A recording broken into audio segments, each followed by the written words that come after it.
Hey guys, today looking at various first aid med kits that you might want to make. I'll show you what I've done. And starting with the small kit, and we have a medium size kit, a small running kit, and then a full size EMT quality kit. And I have the running kit in the middle just because that's what we'll cover right now.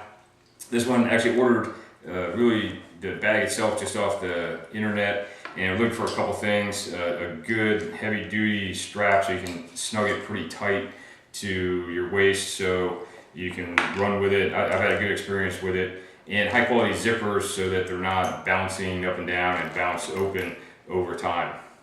So one of the big issues with the small kits, you kind of have to decide what you want to put in, and mostly what you can't carry, things that you would like, but you can only fit so much in them. And kind of envision the scenarios where you think you might use them. So say you and your son are going on a bike trail and you want something, hey, some of the critical parts, the bleeding control, airway. And looking at this back pocket, the set of gloves, you want gloves really kind of throughout the kit in multiple different pockets, and not just one set for yourself, but a set for bystanders, or it helps them, it empowers them, it protects the victim, and you want them in really every pocket. I try to put them in every pocket just so no matter what you're accessing, it's there.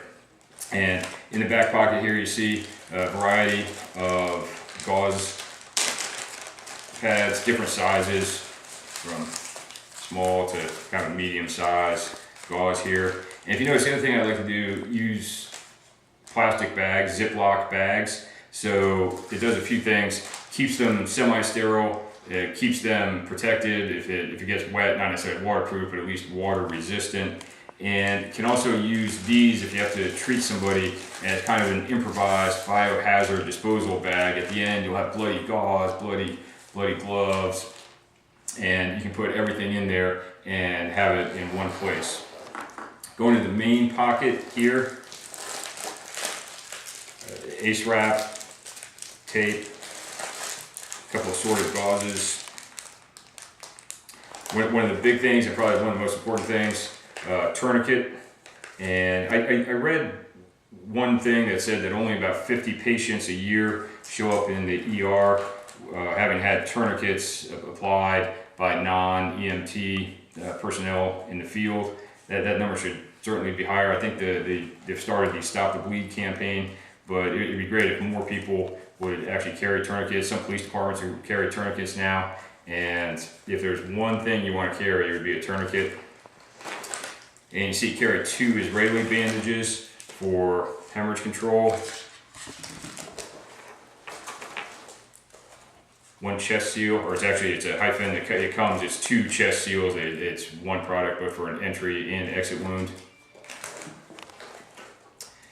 Quick clot gauze, and basically you want some hemostatic agent, something to help stop the bleeding, whether it's granules, quick clot specifically, but something to help in case of severe bleeding there.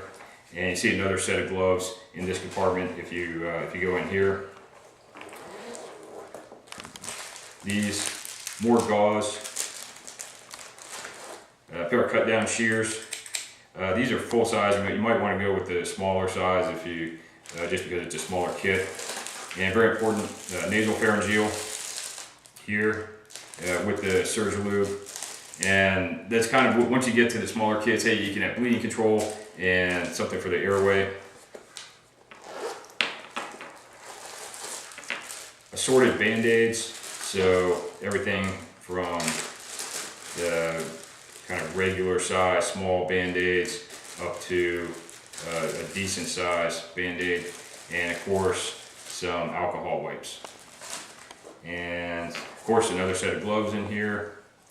And finally, the little teeny tiny pocket up front, just another bag to use as the kind of improvised biohazard disposal bag. That's it for this kit. Feel free to leave a comment if you have any recommendations. Always looking how to do things better, but here's a kit you can put together, probably about $50–60 worth of material right here. Thanks.